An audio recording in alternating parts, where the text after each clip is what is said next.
Oi, gente! Sou a professora Fernanda Bergamo, apaixonada pela língua portuguesa e pela redação, e hoje nós vamos falar sobre DOC. E muita gente aí não tem ideia do que seja DOC, mas é meu apelido para domínio de outras áreas de conhecimento. Por que o DOC é muito importante?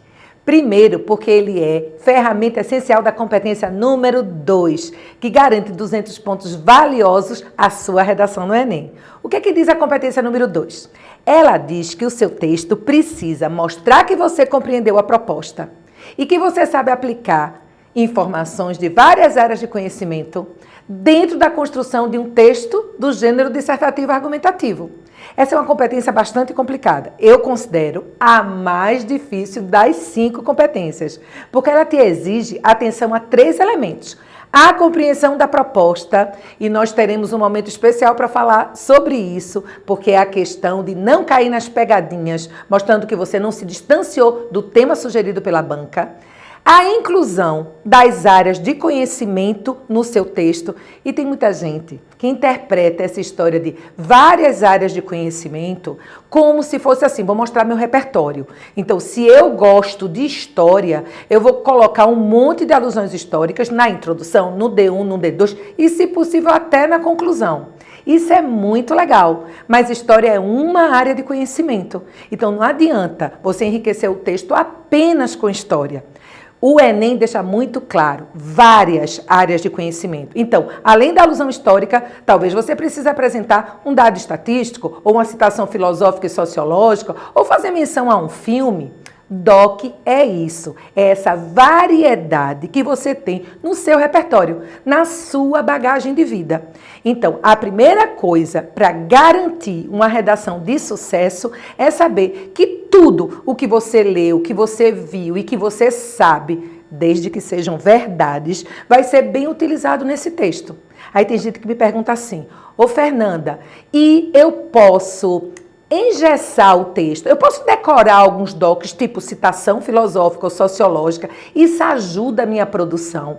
Minha gente, nada forçado é legal, porque nada forçado soa natural. E é possível que você tenha um repertório de docs que você deseje usar, que você deseje experimentar, mas ele não deveria ser forçado. Eu vou falar como cada parágrafo pode fazer bom uso do doc. E se você está aí perguntando, gente, eu não vou garantir esses 200 pontos da competência número 2 porque eu não sou um grande leitor, eu não leio muito. Isso não quer dizer que você não possa vir a fechar a competência número 2 e ganhar esses 200 pontos. Leitura é muito importante, que sou eu, para dizer que você não deve ler cada vez mais. Mas olha, eu tenho certeza que aqui muita gente curte música, mas nunca pensou em usar um trechinho de uma música para mostrar o repertório dentro de uma redação.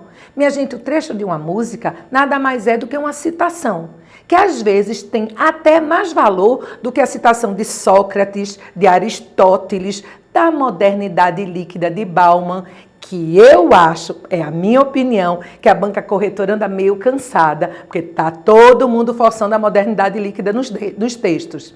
Por favor, eu não quero dizer com isso que você não deva usar. Se Bauman vem à sua cabeça, no momento que você mostra que compreendeu o tema como um problema, ou para fundamentar bem uma das suas 2 teses, use, porque eu sei que ele vai ficar natural e ele vai ser argumentativo. O que me incomoda é que tem gente que coloca o conceito de modernidade líquida de Bauman em qualquer temática de redação do Enem. As bancas já perceberam isso. Essa pessoa nunca vai fechar a nota máxima. Então vejam só, se você está se perguntando como eu faço para variar esses docs e como eu uso o doc em cada parágrafo, presta atenção agora ao que eu vou dizer. O que é que tem que ter no primeiro parágrafo da redação? Vamos lembrar? A primeira coisa é que você tem que mostrar para essa banca corretora que você compreendeu o tema da redação, sem cair na pegadinha. E essa compreensão da proposta faz você enxergar o tema como um problema. O DOC nessa apresentação pode ser o pano de fundo da apresentação do tema, do problema. Digamos que o tema fale sobre a violência urbana e que você tenha um conhecimento sobre recentes dados estatísticos da violência urbana em algumas capitais. É agora que você tem que usar o DOC para colocar como pano de fundo na apresentação do tema. Além da compreensão do tema, a introdução tem que posicionar duas teses. Eu estou falando de duas, você não é obrigado, basta uma. Mas se você quer a nota máxima e você merece, ninguém ganhou nunca a nota máxima na redação do Enem com apenas uma tese. Porque uma tese desenvolve apenas um parágrafo. E eu nunca vi, nem nunca dei nota máxima à redação com somente 3 parágrafos. Uma introdução, um desenvolvimento e uma conclusão. Então, para você não demonstrar ser uma pessoa que tem pouco conhecimento sobre o tema, dê um jeitinho de providenciar 2 teses. Sei lá, 2 culpados para o problema, uma causa e uma consequência, 2 causas ou mesmo 2 impactos, 2 consequências. Essas 2 teses, elas vão aparecer no D1 e no D2, seguindo a ordem bem direitinho, e elas precisam ter DOC, domínio de uma área de conhecimento. Por que eu estou agora querendo que você pare para pensar comigo na escolha das teses? Porque as melhores teses que você pode escolher são aquelas que você já tem um embasamento de uma área de conhecimento. Você lembra da personagem de um filme, você lembra de uma parte de uma música, você lembra de uma aula de história. DOC, gente, tem que estar presente na redação. Ninguém bate nota máxima ou fecha a competência 2 sem eles. Mas o que é que eu descobri nos 2 últimos anos? As poucas redações que obtiveram nota máxima no Enem, cerca de 50 por ano, todas tinham um diferencial. Não só os DOCs variados, porque isso é obrigatório para pontuar a nota máxima, mas como tem muita gente que já domina isso, é como se o Enem decidisse o seguinte: a redação que respeitar as 5 competências com perfeição, ela vai obter 960. Aí você diz, ô Fernanda, você está doida? Se você diz que atingiu com perfeição, como é que não chega a 1000? Porque tem muita gente que já sabe que tem que colocar 2 áreas e coloca 2 só. Talvez uma na introdução e a outra no D2, o que é profundamente inteligente, porque o D2... se tiver que um dos parágrafos ser melhor que o outro, que o D2 seja melhor que o D1. Então, se você só tem um DOC, que ele seja a base da tese 2 que vai estar no seu D2. Porque aí você tem uma introdução legal, um D1 muito bom e um D2 ótimo. E isso alavanca a sua nota. Mas isso não faz você chegar à nota 1000. Então, se você entendeu o que eu disse sobre DOC na introdução, e se você tem 2 DOCs, cada um para apoiar as suas 2 teses, você vai disputar a nota 1000. Mas sabe o que foi que eu descobri? As redações que obtiveram nota 1000 nos 2 últimos anos tinham DOCs em todos os parágrafos, inclusive na conclusão. Então, você precisa exercitar isso. Um bom exercício é você não só cobrar o posicionamento do DOC em todos os parágrafos na sua redação, como também fazer a leitura dessas redações notas máximas, para que você comprove o que eu observei. Então, entendeu como colocar o DOC na introdução? Como colocar o DOC no desenvolvimento? Basta escolher 2 teses e que você tenha como argumento áreas de conhecimento para embasá-las. Cuidado para não ficar só expositivo, tá certo, gente? O texto é dissertativo e argumentativo. O DOC está lá para dar credibilidade à sua tese. É isso que demonstra boa argumentação. Colocou o DOC no D1, colocou o DOC no D2 e agora a pergunta é: ô Fernanda, como é que eu vou colocar DOC na conclusão? Porque a conclusão do Enem, todo mundo sabe, que tem como carro-chefe proposta de intervenção, soluções para os problemas desenvolvidos. Porque se eu soluciono o problema do D1 e o problema do D2, eu diminuo o impacto do tema no mundo, ou no país, se o tema for localizado no Brasil, certo? A conclusão pode ter o enriquecimento do DOC se você observar o seguinte: o que é uma proposta de intervenção de boa qualidade no Enem? É aquela que responde quem, o que, como e para quê, não é isso? O quem é o agente da sua proposta de intervenção. Quem é que vai colocar aquilo que você está propondo em prática? E o DOC pode estar aí, num agente específico. Digamos que você esteja desenvolvendo uma redação sobre a objetificação da mulher no meio publicitário, certo? E aí você coloca como tese que não há um certo cuidado, um certo filtro na apresentação desse corpo para vender produtos nos comerciais de televisão. De repente, se você mostra conhecimento a respeito da ação do CONAR e você sugere o CONAR como agente, você aí ganha um DOC. Por quê? Porque isso é área de conhecimento.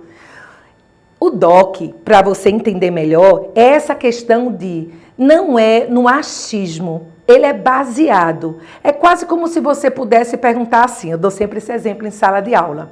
Perto do meu curso, tem um vendedor de macaxeira que eu adoro, que é Seu Jeremias. Para que os meus alunos entendam o que é que vale do DOC, eu pergunto assim, Seu Jeremias usaria esse exemplo, essa informação, esse fato? Antes disso, eu falei que nesse país muito desigual, eu disse para os meninos que Seu Jeremias é uma pessoa analfabeta. É uma pessoa, portanto, que não tem acesso à leitura e a algumas informações. Seu Jeremias pode, com toda a sabedoria e cultura popular dele, chegar para mim e dizer, professora, tem muita violência nesse país porque tem muita gente que não tem oportunidade de estudar. Isso não valida DOC, porque isso qualquer pessoa sensível, mesmo Seu Jeremias analfabeto, sabe. Agora, se Seu Jeremias, em lugar de ser essa pessoa analfabeta, defendesse que o pouco investimento e acesso à educação é responsável pelo aumento da violência urbana no país, e ele ainda me citasse uma fonte, um número, isso é DOC, entende? Então, em lugar de você dizer, a mídia deve, se você coloca, o CONAR precisa, você valida o DOC na conclusão. Agora, você pode até estar pensando, Fernanda, eu não sou bom em agentes específicos. Você pode até estudar um pouquinho mais isso e se preparar para essa ferramenta essencial à conclusão. Mas digamos que não faça parte do seu estilo de concluir o texto. Não tem problema. O DOC, ele pode ser validado na proposta de intervenção, na ação que você propõe. Por exemplo, se você propuser que o Brasil coloque em prática o que outro país já fez, e você cita o país e cita a ação, você mostrou domínio de uma área de conhecimento que não veio à sua vida somente pela observação da realidade, mas é fruto da sua leitura do mundo, do seu conhecimento adquirido. Então, uma proposta de intervenção que sugere uma ação que é feita em outro estado, ou em outra região, ou em outro país, valida a DOC também na conclusão. E tem gente que começa o texto, às vezes com a passagem de uma música, ou com uma citação filosófica. Então, se na conclusão você retomar essa citação inicial, fechando o seu raciocínio, você também, mesmo tendo usado a mesma área, garantindo que no D1 ou no D2 você usou outra área, tá certo? Você, ao retomar o DOC da introdução para fechar seu texto, você novamente está usando o DOC na conclusão. Então, gente, a questão aí é valorizar o repertório. A banca não vai dar nota máxima a quem escreve com perfeição, a quem domina a paragrafação, a quem escreve dentro do gênero solicitado, a quem levanta pelo menos 2 teses, se nesse texto ele não tiver o enriquecimento das áreas de conhecimento. Então, se não é sua praia a leitura dos clássicos, que você comece a pensar, se você tem boa memória para dados estatísticos, é fundamental se manter atualizado. E se gosta de música, use música. Se gosta de cinema, use cinema. Tem gente que acha que novela não é DOC bom, não é DOC rico. Vocês estão enganados. Depende de como você usar a novela. A novela é um dos produtos de exportação mais fantásticos deste país. E há novelas excelentes para você citar a ação do protagonista, ou do antagonista, ou o enredo. Isso também é área de conhecimento. E vale tudo que você estudou no seu ensino médio. Filosofia, sociologia, geografia, mesmo física. Um dos textos mais emocionantes que eu li no ano retrasado foi de um aluno meu que falava sobre a questão do preconceito racial, porque o tema era racismo. E a minha surpresa foi que um dos DOCs mais fantásticos que ele utilizou, ele era baseado na física. E eu fiquei pensando, nunca passou pela minha cabeça que um doc da física fosse enriquecer uma redação. E eu estava completamente errada. Então, se você é de exatas, acha que tem dificuldade em escrever, escuta o que esse menino fez. Em determinado momento, ele disse que a física nos ensina que os opostos, eles se atraem e os iguais se repelem. Então, que a gente precisava trazer para a vida o que a física nos ensina, no respeito ao diferente, para que esse diferente venha para junto, para que a gente possa viver a verdadeira humanidade. Isso não é lindo? E vem da física, de uma área de conhecimento inesperada dentro de um texto dissertativo argumentativo. Vale tudo. Agora, você entendeu da importância do DOC e de repente está aí pensando, tem tema que não vai passar DOC nenhum pela minha cabeça. Então eu vou inventar. Invente não. Porque no texto dissertativo argumentativo, o DOC validado é aquele verdadeiro. Porque eu já tive aluno que fez isso, viu? Eu já tive aluno que criou instituto de pesquisa. E olhe que quando ele criou esse instituto de pesquisa, inclusive com sigla, ele não me pegou, porque ele imagina o que muita gente aí imagina. Na correção da redação do Enem, ou de outros vestibulares, ou a professora que submete meu texto, essa pessoa tem uma quantidade absurda de redação para corrigir. Ela não vai checar tudo. Se ela é um profissional séria, ela vai checar o que ela não sabe. E nesse caso, eu fui checar se havia aquele instituto de pesquisa, porque não era o conhecido IBGE ou IPEA, ou seja lá o que foi. Eu olhei, não sei tudo, fui pesquisar. Não existe. E era um menino que já tinha alcançado no mês de agosto e setembro uma nota muito boa. Então, circulei, dei o desconto devido e quando ele recebeu a redação, ele foi chateado para a cadeira dele. Chateado e reclamando, fazendo assim. Eu não vou dizer o nome dele aqui, mas eu disse, fulano, o que é que está acontecendo? Ele fez, professor, é triste. Eu digo, o que é triste, meu filho? É triste quando um professor não acredita no seu potencial. Aí eu disse, como é a história? E ele disse assim para mim, professora, a senhora tem razão, esse instituto não existe. Mas eu vou passar em administração de empresas. Anote aí, daqui a 7 anos, esse instituto vai estar criado por mim e a senhora não vai poder dizer que me apoiou.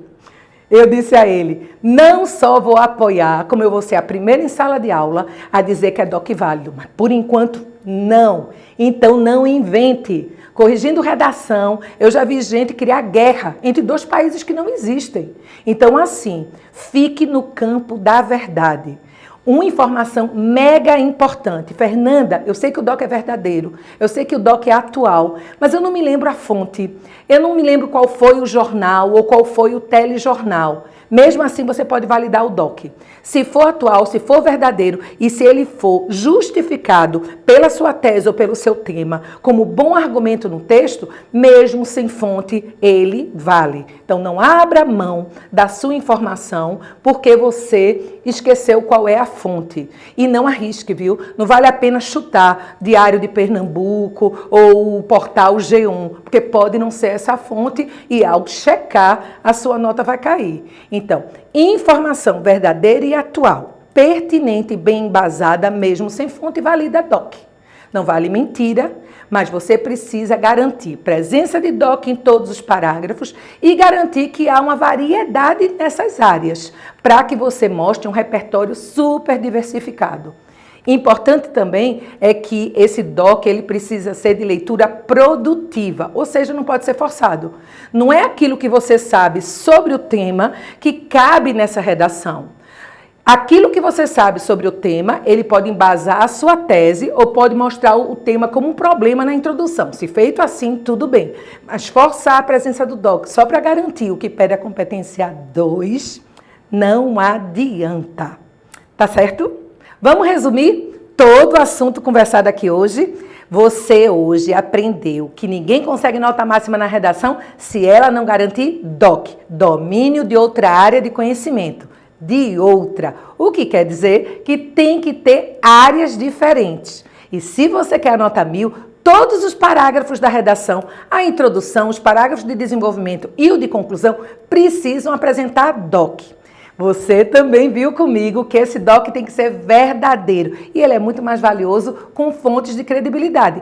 Mas se você confirma que ele é verdadeiro, que ele é atual e que ele embasa bem o seu texto, ele pode ser validado inclusive sem fonte. Olha, se você gostou desse vídeo, dá um legalzinho aí para mim. E se você sabe de alguém que pode ter uma ajuda com essas informações, divulga esse vídeo aqui também. Se tiver dúvidas a respeito de alguma competência ou alguma sugestão de pauta para a gente bater um papo aqui, coloca lá nos comentários. Tchau!